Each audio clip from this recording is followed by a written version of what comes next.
Good morning. This is Daniel with Subtle Algorithm here, and I will be showing you three different ways to solve a very popular interview question called two-sum. You can find it on several different websites, and you may run into it in future interviews. So I'm going to show you three different ways to solve it. And if you want to go into even more detail, go ahead and check out my website, subtlealgorithm.com, and I will link the blog post down below so that you can get some more information there. So right now I'm going to start off with a brute force approach. And I'll assume that you have the LeetCode question open or wherever you're looking at the problem. I also describe it in the blog post so you can see it there as well.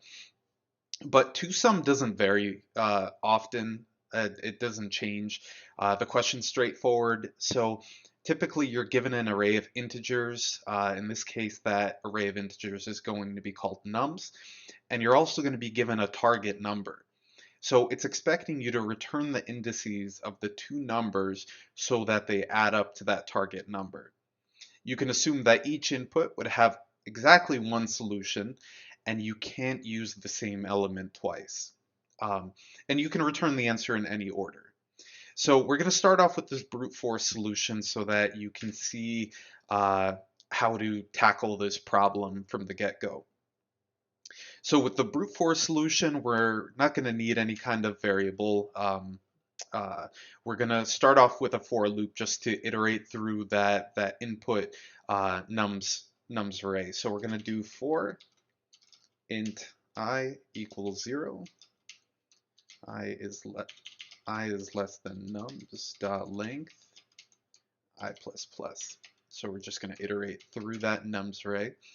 And this part, I'm gonna do this. It's not necessary, but it's going to give a good introduction to the other solutions. I'm gonna do int complementary number equals target minus the value at I. So this problem is pretty basic math. You're going to subtract the value at I from the target to get the number which you'd have to add with nums of I to get the target. So now that we have that set up, we can do another loop. And with this loop, we're going to be iterating from 1 instead of 0. So we're going to be keeping track of the number after the one we already have. So for int I equals 1, oh, you know what? Since it's a nested loop, we need to give it another name. So we're going to do j. J equals 1. J is less than nums.length, j plus plus. So here we're going to do a condition. We're going to say if nums of j, the value of j, is the same as complementary number, and here we're going to add another operator, an AND operator, and we're going to make sure that I isn't the same as j, because remember that was the constraint. So we're going to do and I does not equal j.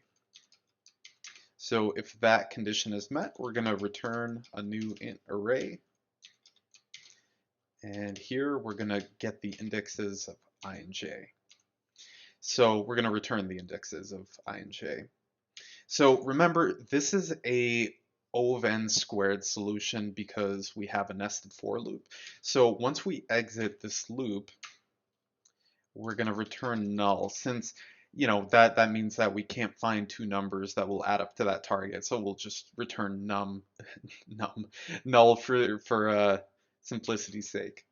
So to test this out real quick, let's open up my main method. I have pre-selected brute force solution, and then I passed in some nums and some target number, and we have those right here. So if we go ahead and run our main method, we get 0 and 5. We have 6 plus 1 equals 7. So there's our solution. It's not the same number, so we're good to go. So overall, that's the brute force solution. It will show that you understand the problem. Now, what we're gonna do is something called that I will call the intuitive solution. So let's call it intuitive solution. So the reason why I'm gonna call this one the intuitive solution is because, actually, let me go ahead and grab the empty method. We're going to call this one intuitive because it's going to be, I'm going to use two for loops here. It will help you get a deeper understanding of the problem. And we're going to use a hash map. So we're going to be tracking our values. So we're going to start by creating a map. So in here, I'm going to call it integer, integer, and we're going to call this reference map equals new hash map. Cool. So what I'm going to do right now is I'm going to loop through all of the value, all of the numbers in that nums array. Int I equals 0, I is less than nums dot length, I plus plus. And what I'm going to do is I'm going to put all those values into our reference map. So here goes. We're going to do reference map dot put, and I'm going to set the key as nums of I, and I'll set the value as its index. So now our reference map has all of the values in nums. So now I'm going to create another loop. I equals 0, I is less than nums dot length. I'm not checking any reference right now, so sorry if I'm a little slow here. But so one thing we're going to do here is we're going to add that same complementary number variable that I created in the brute force solution. So we'll do complementary number equals target minus nums of I. So same thing that we had before.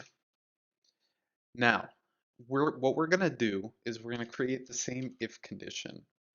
So here what we're going to do is if reference map contains key, and if it contains the complementary number key, and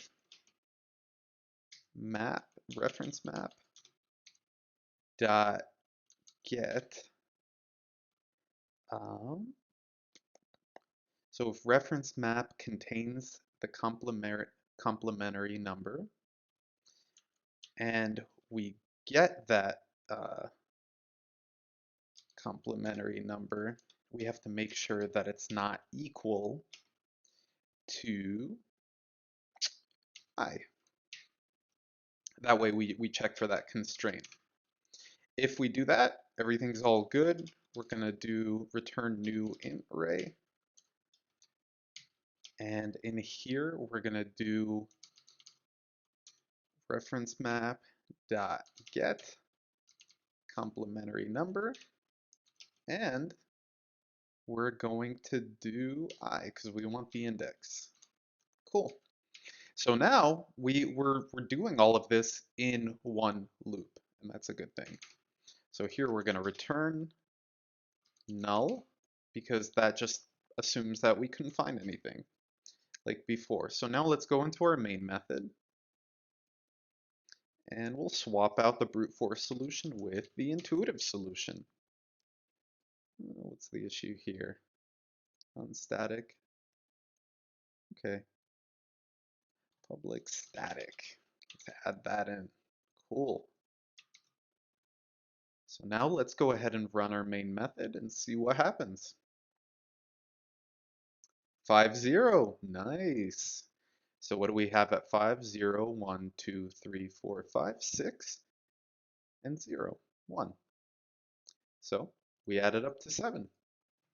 Cool. So this one right here is the intuitive solution, and the reason why I wanted to show that to you is because that way you have an understanding of how to check the reference map for a value. So now we're going to get to an optimal solution. And I'm going to create a new class. We're going to call it optimal solution. Cool. Let's add that. And once again, I'm going to go ahead and go over to LeetCode, copy over the main method, not the main method, the toSum method.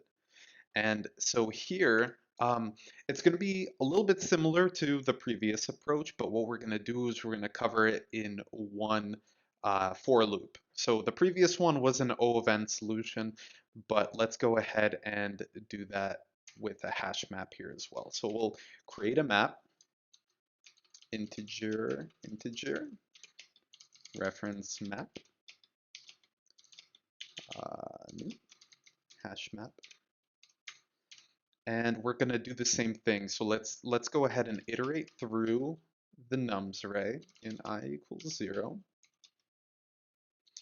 I is less than nums.length I plus plus. Nice. So now we're iterating through all the nums. Now what we're going to check for, we're going to say if reference map contains key, and we're going to say nums of I, and we're going to put I there. Oop, oop, sorry about that. Nums of I, there we go. If reference map contains key nums of I, we're going to return new int array. And here we're going to do reference map that get nums of I and I. Nums of I and what was it?